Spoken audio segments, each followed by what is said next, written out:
Hozir qizlarimni qatga olib borganimizni ko'rsanglar, video oxirida mashalloh devorasizlar. Tasavvur qilib ko'ringlar, 3 yoshli farzandlarimiz arab harflarini tanib, o'qishni o'rgana olishadi. To'g'ri eshityapsizlar, 3 yoshdan boshlab 70 yoshgacha bo'lgan ayollarni, kichkina qizchalarni, bolachalarni arab tiliga o'rgatib, bitta qo'lini ustiga so'rashib olamiz. Boshlaylik. Assalomu alaykum va rahmatullohi va barakatuh. Men aytaman, sizlar sunniy aytasizlar. Xo'p, boshlaylik. Bu uzun.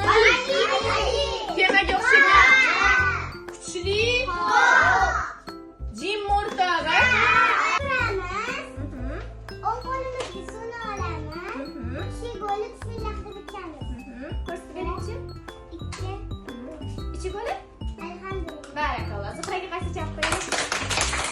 darslarni bola tilidan juda ham sodda qilib o'rgatishar ekan. To'g'risi bolalar juda ham qiziqib ketishdi. Meni qizlarim bo'lsa anqayib qolishdi. Endi sal kattaroq bolalarning xonasiga kirib ko'rdik. Agar farzandlaringlar 7 yosh, 8, 9, 10 yoshlarda bo'lsa, o'rganishlari juda ham zo'r, xursand, mazza qilib o'rganishar ekan.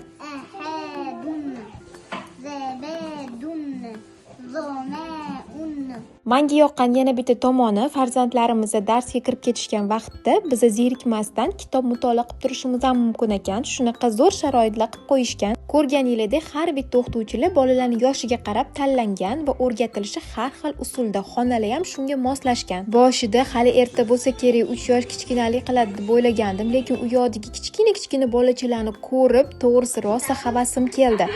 Bolalar shunaqa qiziqib, shunaqa mazza qilib darsda o'tishyapti, ishonasizlarmi? Maktab bilan bu yoni umuman solishtirib ketish oldi bizani xursand qilib shunaqa sovg'alar berishdi. Profillariga kirib ko'rsanglar, hozir konkurslar ham qilinayotgan ekan. Dono akademiyaga albatta sizlar ham borib ko'ring.